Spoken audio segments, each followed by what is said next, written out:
ओम श्री परमात्मने नमः। अथाष्टादशोऽध्यायः। अर्जुन उवाच सन्न्यासस्य महाबाहो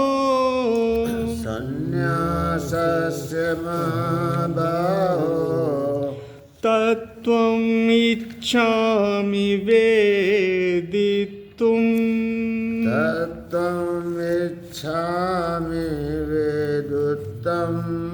त्यागस्य च हृषीकेश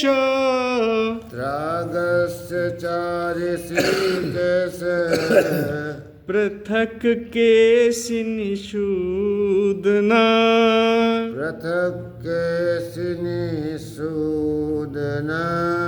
श्री भगवान उवाच काम्यानां कर्मणान्यासं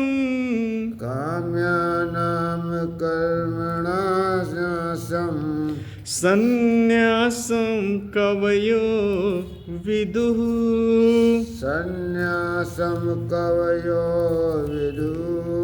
सर्वकर्म फल त्यागं प्राहुस्त्यागं विचक्षणा।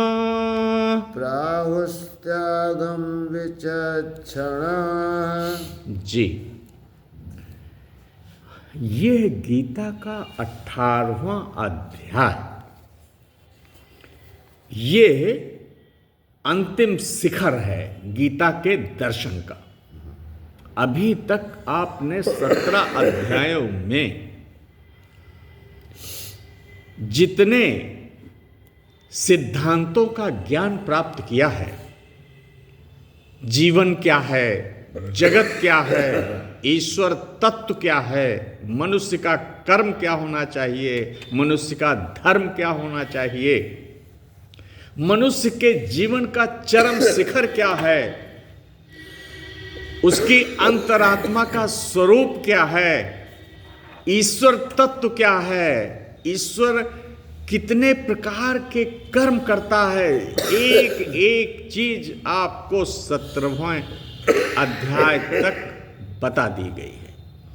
अगर संक्षिप्त में कहें तो 3 महायोग आपको बता दिए गए हैं, और वो हैं कर्मयोग, ज्ञान योग और भक्ति योग, और उसके साथ ही साथ और भी योग गीता ने बताए हैं, जैसे कि ध्यान योग।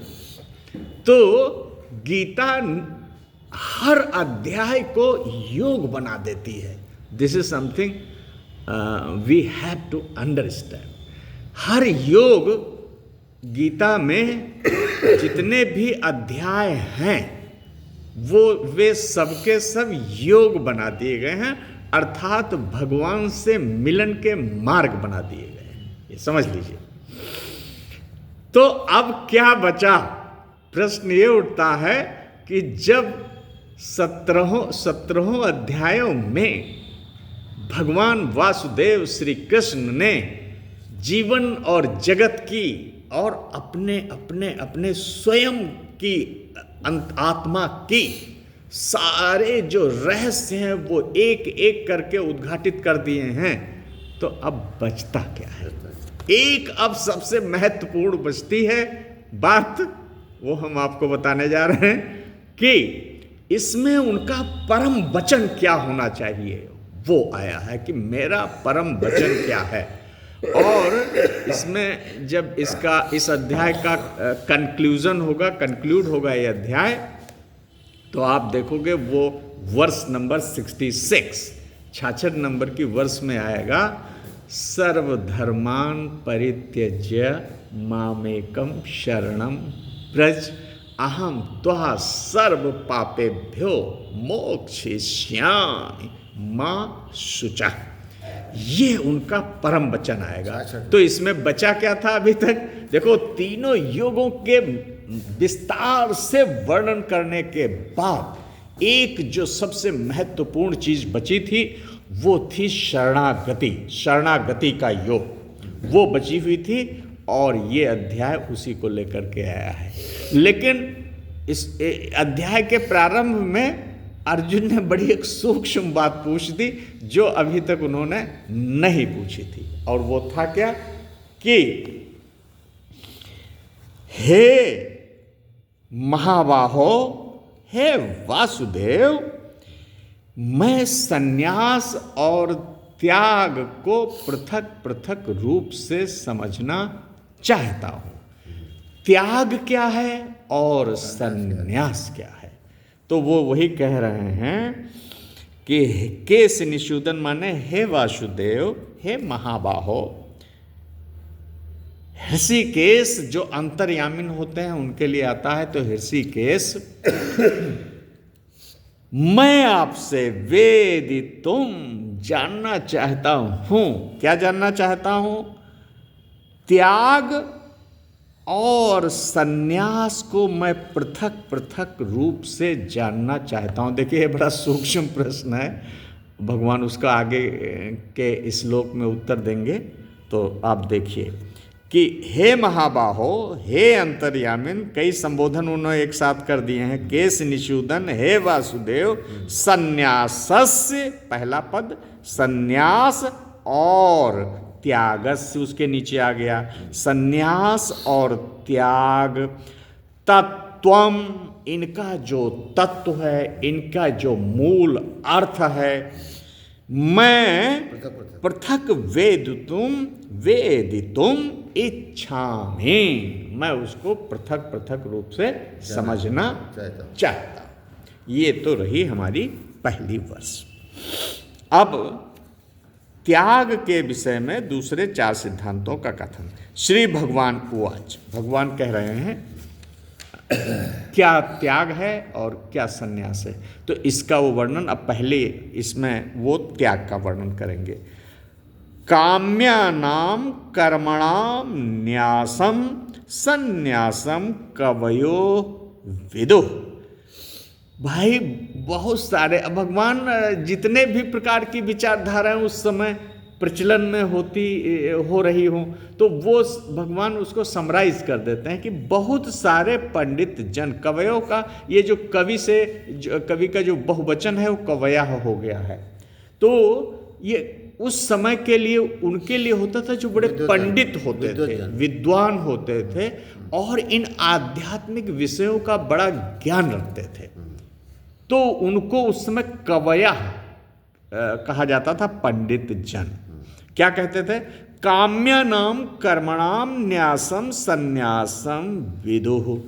अब ये जो काम्या नाम है ये क्या है? काम्या नाम का मतलब आप जीवन में जिन जिन कर्मों को कामनाओं की पूर्ति के लिए करते हैं, आपकी कोई कामना पुत्र की कामना है, आपकी कोई कामना संपत्ति की कामना है, आपकी कोई कामना भूमि पाने की कामना, हमारी कोई कामना है तो यश की कामना है। तो विभिन्न काम में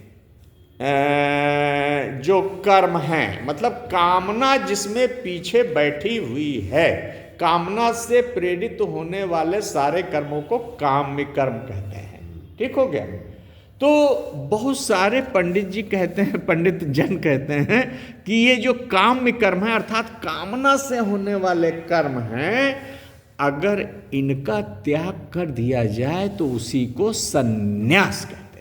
न्यास माने सन्यास, काम ही न करो। देखो देखो अब देखो यहाँ कितनी बड़ी ब्लेंडर होने जा रही है। मतलब वो काम्य कर्म आप करो ही ना, स्वरूप से उनका त्याग कर दो इसी को। तो ये भ्रांत धारा है, ये भ्रांत अवधारणा है। भगवान इसको काट देंगे आगे चल के, क्योंकि इसको वो त्याग और सन्यास नहीं कहने वाले हैं कि काम कर्मों को स्वरूप से ही त्याग। तो मान लो तुम और सारे काम तो करते करते, जैसे मान लो यज्ञ है, दान है, तप है, जो 17वें अध्याय में आपके आया हुआ है, उसका भी क्या आप स्वरूप से त्याग कर दोगे? नहीं कर सकते हैं। तो भगवान ने इस चीज को मनुष्य को समझा दिया है कि ऐसा ना हो कि त्याग और सन्यास के नाम से तुम सारे कर्मों के विधान को ही तोड़ डालो। को हम तो I am not going to do anything, I will not perform anything. तो क्या होगा, सब नष्ट हो जाएगा। तो इसलिए भगवान ने मनुष्य को किसी भ्रांति में, कर्म की किसी भ्रांति में गिरने से यहां संभाल लिया है। तो वो कह रहे हैं, लेकिन जो विचारधारा है, अब भगवान किसी को उठा लेंगे ना, किसी कैटेगरी को उठा लेंगे तब तो कहेंगे ऐसा। तो लोगों में ऐसी भी चीज़ें हैं, और इवन पंडित जन भी ऐसा सोच लेते हैं कि काम कर्मों के स्वरूप से त्याग को भी जो है संन्यास कहा जाता है। नहीं, अच्छा, कुछ विचक्षणा, कुछ जो विचार कुशल, उनके लिए शब्द आ गया पुरुष, ये बढ़िया चीज आ गई यहाँ। वो कह रहे हैं सर्व कर्म फल त्यागम त्यागम प्राहो। ये देखिए गीता का सिद्धांत है, वो पहले से अज्ञान का सिद्धांत है। स्वरूप से कर्मों को छोड़ देना, उनका परित्याग, ये अज्ञान की अवस्था है। लेकिन सर्व कर्म के फल को त्याग करना, ये ज्ञान की अवस्था है। फल, यही गीता लगातार कह रही, भैया कर्म तो करने हैं, कर्मण्येवाधिकारस्ते मां फलेषु कदाचन। फल की इच्छा त्याग। तो भगवान ये कह रहे हैं कि जो इतने भी प्रकार के कर्म आप कर रहे हैं, जितने भी प्रकार के काम कर्म आप कर रहे हैं, उनका स्वरूप से त्याग नहीं किया जाना है। तो क्या किया जाना है? उनके जो फल हैं, फलों से जो आसक्ति है, फलों से जो चिपकाव है, उसको काट दिया जाता है। तो जो असली त्याग और संन्यास है, वो कर्मों का स्वरूप से त्याग नहीं है, बल्कि कर्मों के फलों का त्याग है।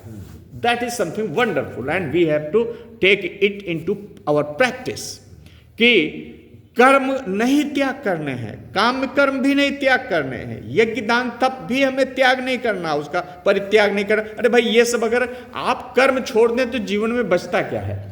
आप बताइए, क्या हमेशा आप बैठे रहेंगे निठल्ले? ऐसा तो नहीं है। तो कर्म के बगैर जीवन का प्रवाह रुक जाएगा। कर्म के रुकने से जीवन के स्रोत सूखने लग जाएंगे। आप हैं कहां? इसलिए कर्म की आवश्यकता को जीवन में हमेशा हम महसूस करते हैं कि बिना कर्म के जीवन की कोई गति संभव नहीं है। तो क्या करना है? लेकिन देखिए, एक चीज है, अगर कर्म अज्ञान में किए जाएंगे तो बंधन का कारण बनेंगे। इस चीज को समझ लीजिए। गीता यही आपको अलर्ट करती है, यही आपको सावधान किया जाता है कि अगर अज्ञान की स्थिति में कर्म का कोई संपादन करेगा तो बंधन की जंजीरों से वो बच नहीं सकता है। और बंधन क्या है? बंधन है जन्म और मरण की एक अनंत श्रृंखला, निरंतर जन्म का होना, निरंतर मृत्यु का होना। इस श्रृंखला से आप कैसे बचोगे? क्यों? इसलिए नहीं बचोगे, आप कर्म करोगे, कर्म के फलों की आसक्ति से चिपकते रहोगे, तो मान लो इसी जीवन में आपके सारे कर्मों के फलों का भुगतान नहीं हुआ, अब आपके लिए आगे जीवन आएगा, वहां आपके इन कर्मों का भुगतान होगा। तो वो जो जन्म और मृत्यु की जो चेन है, it will continue. The chain of your life and death will continue to exist. वो चलती रहेगी, वो चलती रहेगी। इसलिए गीता आपको यहां सावधान करती है कि देखो, जीवन कर्म से चलता है, लेकिन प्यारे, जीवन को कर्म से बांधना नहीं है। न कर्म की आसक्ति से बांधना है, न उसकी फल की आसक्ति से बांधना है। तो कुछ जो विचक्षण, जो प्रबुद्ध लोग हैं, वो क्या कहते हैं? वो सर्व कर्म फल त्यागम। देखिए कितनी बढ़िया बात है डॉक्टर साहब। सब कर्मों के फल के त्याग को त्याग कहते हैं, और यही सबसे बढ़िया, यही संन्यास है, यही त्याग है। असली जो त्याग है, सूक्ष्म त्याग है, कर्मों के फलों को त्याग देना, उसमें अपनी किसी भी प्रकार की आसक्ति ना रखना, उससे अपने को ना जोड़ना, उसको वैश्विक कर्म मानना या भगवदीय कर्म मान लेना। देखो, आप अपने सारे कर्मों को आप अपने अहंकार के भी कर्म मान सकते हो, आप उसको वैश्विक कर्म भी मान सकते हो। वैश्विक कर्म हो रहा है, हम भी उसमें, हमारी भी कर्म धारा चली। और सबसे ऊंचा दर्शन यह है कि आप अपने कर्म को भगवदी कर्म मान लो। ये समझे आप, हम लोगों को हमारा, हम जो कह रहे हैं उसका असर जान रहे, यज्ञ कर्म, योग कर्म। आपका कर्म अहंकार से भी हो सकता है, अहंकार की भूमि से भी कर्म उठता चला आता है। ऐसा नहीं है कि अहंकार से नहीं, अधिकांश लोग तो अहंकार से ही कर्म करते हैं। दूसरा कर्म होता है कि आत्मा की भूमि से कर्मों का आना, उसमें निष्कामता होती है। ये दो प्रकार का डिफरेंस है। एक तो आत्मा के कर्म है, वो ज्ञान के कर्म है, और ज्ञान के कर्म वही होते हैं जो आपको बांधते नहीं है। अज्ञान के कर्म वही होते हैं जो आपको बांधते हैं। ये चीज समझने की है, और गीता ने इसको रिपीटेडली, एक दो बार नहीं है, पूरी गीता मानो आपको यही समझाती है कि देखो, संग मत करना। संग मीन्स आसक्ति, आसक्ति मीन्स अटैचमेंट। आप कर्म को करना है, आपको यज्ञ कर्म करना है, योग कर्म करना है, कहीं भी आपको अटैच नहीं होना है। और स्वरूप से भी देखो, ये भी है कि मनुष्य कहेगा कि अरे यार, आपने तो ये बता दिया कि हमें फल से तो कोई लेने देना नहीं है, तो हम कर्म करें। Then why should I perform any action? अगर हमें फल से कुछ लेना देना ही नहीं है, तो मैं परफॉर्म ही क्यों करूं, मैं एग्जर्ट ही क्यों करूं, मैं लेबर क्यों करूं? ये पहला आदमी का तर्क हो जाएगा। हाँ, आपको गीता बहुत बैलेंस करती है। बैलेंस ही नहीं करती, गीता आपको बहुत मैच्योर करती है। और यही नहीं करती, वो आपको स्पिरिचुअलाइज और डिविनाइज करती है। ये आप समझ लीजिए। Guruji, is it clear sir? Gita अहंकार के कर्मों का पोषण करने नहीं आई है कि हाँ, आप जैसा कर रहे थे वैसा ही करते रहिए। No and not at all. वो अहंकार के तल से उठाएगी, सारे कर्मों को अपने भगवान जो हैं स्वयं जो अस्तित्व हैं और सारी चीज़ों का आधार अस्तित्व हैं, वो उस सारे कर्मों की दिशा को अपनी ओर मोड़ देते हैं। जो अहंकार की तरफ जा रहा था ना, उसको आत्मा की तरफ मोड़ देते हैं और आपको मुक्ति का स्वर्णिम मार्ग दे देते हैं। तो यही इसमें है। आप लोग ये जो पहला है कि कवयः काम्यानाम कर्मणाम न्यासम, बहुत सारे लोग काम्य कर्मों के त्याग को संन्यास कहते हैं, और बहुत जो बुद्धिमान और प्रबुद्ध लोग हैं, योगी हैं, ज्ञानी हैं, आत्मवेत्ता हैं, तत्ववेत्ता हैं, वो कर्मों के फलों के त्याग को त्याग और संन्यास कहते हैं। तो ये आपका दूसरा है। अब इसके बाद ये आपको बताया जाएगा। Thank you very much.